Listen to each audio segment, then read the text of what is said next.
La inflación, que es un fenómeno de aumento general en los precios, en el caso de Costa Rica sigue la misma tendencia a nivel mundial porque está siendo afectada por factores de oferta y factores de demanda. Desde el punto de vista de la oferta, tenemos la crisis de los contenedores, que ha hecho que el precio de las materias primas, el precio del transporte marítimo y también el precio del petróleo se hayan elevado de manera significativa y eso está haciendo que la mayoría de los países tengan niveles récords de inflación. En el caso particular de los Estados Unidos, una inflación que ya alcanza el 7%. Costa Rica cerró el año 2021 con una inflación relativamente alta de 3.3%, cuando en los 2 años anteriores tuvimos inflaciones en el orden del 0.9% para el 2020 y 1,5% para el 2019.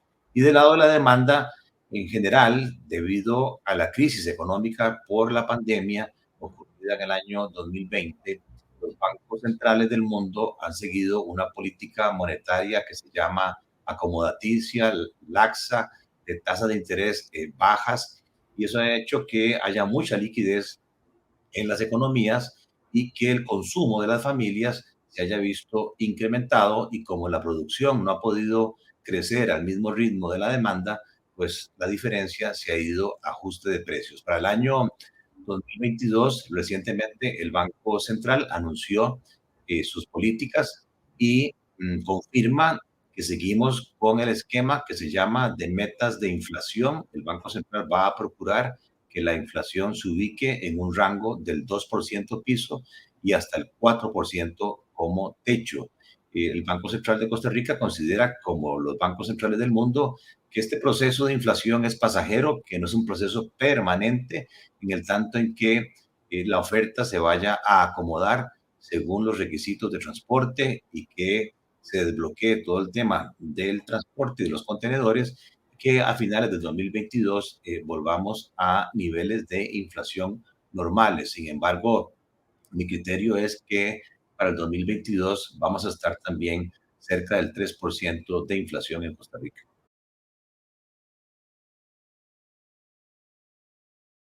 Definitivamente el tema ese geopolítico de la crisis rusa con Ucrania, en el tanto en que hay elementos económicos detrás, en cuanto a lo que es gas, en cuanto a lo que es petróleo, podría ser que un evento bélico lamentablemente mantenga los precios altos. Efectivamente es uno de los riesgos que está presente en el año 2022.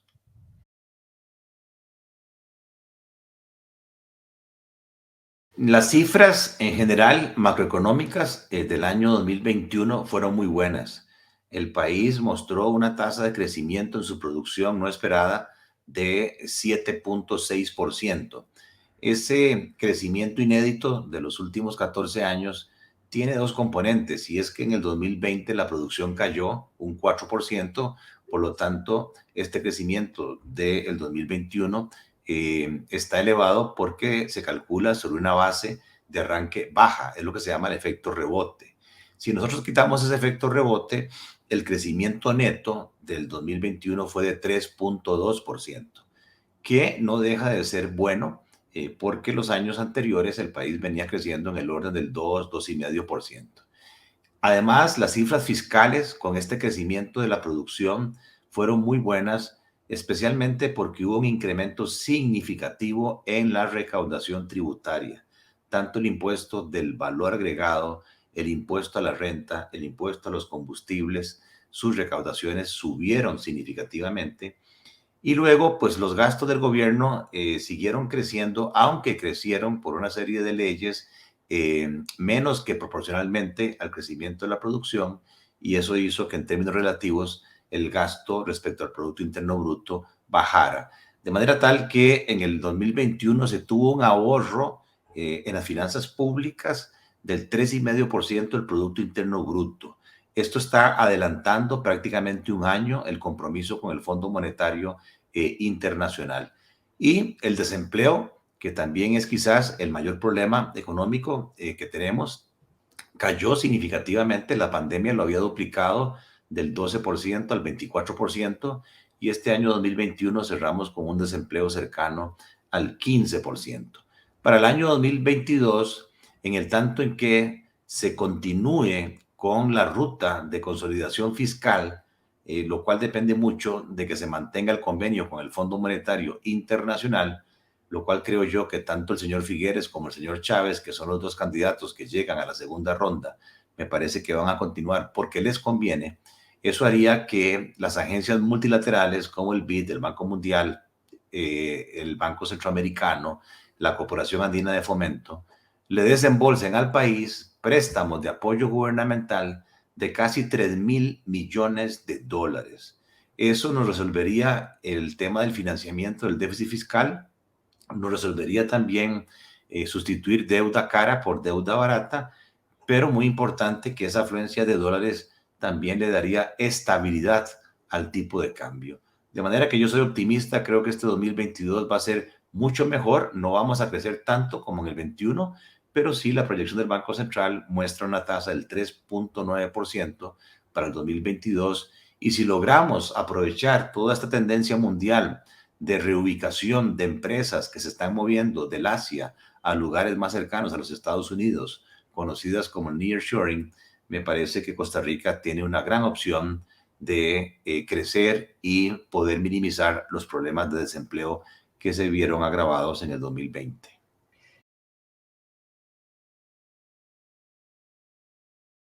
Interesante porque ese crecimiento y esa mejoría se dio sobre todo en el sector de zonas francas, que es el sector que se está aprovechando del gran crecimiento global. En Costa Rica hay empresas industriales líderes en la industria de ciencias de la vida. Aquí se fabrican mucho equipo médico de precisión, como válvulas de corazón, catéteres, coronarios, lentes de contacto, prótesis. Y eso debido a la gran inyección de liquidez en los Estados Unidos, incrementó significativamente la demanda. Pero ese sector apenas representa el 15% de la producción total del país. Ese sector de zonas francas creció en el 2021 prácticamente un 30%. La mayoría de las empresas de este país, especialmente las MIPIMES, no están en ese régimen preferente, sino que están en el régimen definitivo, que se llama, que no tiene ningún tipo de incentivo tributario.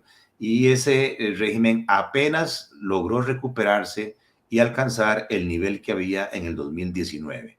Y el desempleo, como les digo, si bien es cierto bajó, se mantiene relativamente alto, y eso hace que haya alrededor de 400.000 personas sin empleo. Y también, hay que decirlo abiertamente, la pobreza, en el caso de Costa Rica, la pandemia la vio incrementada. El 26% de los costarricenses vive en condiciones de pobreza, y alrededor de un 9% en pobreza extrema, o sea que no logra ni siquiera tener un ingreso que le permita adquirir la canasta básica alimentaria. Y es por esa razón, creo yo, que entonces la población en general siente que la cosa no ha mejorado, pero los números macroeconómicos sí nos demuestran que la economía se ha venido recuperando de manera importante.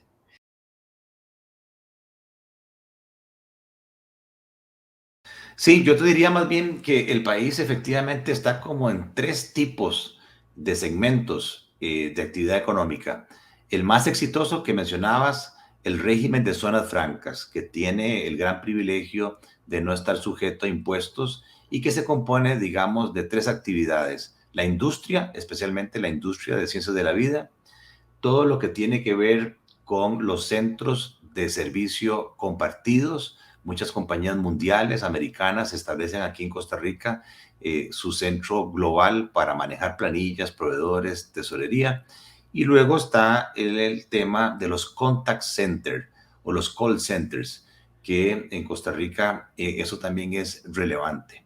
Eso da oportunidades de empleo a personas que hablen inglés y a personas que tengan habilidades digitales, que no es lamentablemente la mayoría de la población. Entonces esa gente está en una burbuja ganando buenos salarios, y con un sector creciente. El segundo sector es el régimen definitivo, donde decía está el 85% de la producción del país. Formalmente en el país hay 70.000 empresas, 70.000 patronos, pero de esos solo 400 corresponden a zonas francas. O sea que la gran mayoría de patronos de este país, de empresas, está en el régimen definitivo y cerca del 95% de esos patronos son MIPYMES, micros, pequeñas y medianas empresas, que son las que más han sufrido, especialmente en el sector turístico, donde el turismo está todavía un 35% abajo de su actividad previo a la pandemia.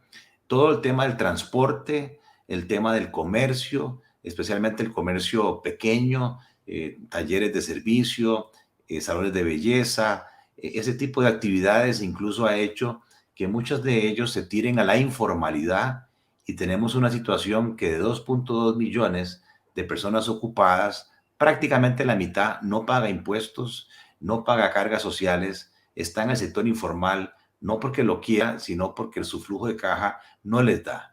Y el tercer sector, que podemos hablar abiertamente, son los funcionarios públicos, los empleados del sector público, que son 330.000 funcionarios que durante la pandemia no sufrieron ni desempleo, ni suspensión de jornada laboral, ni reducción de salarios. Esos también están en otra burbuja.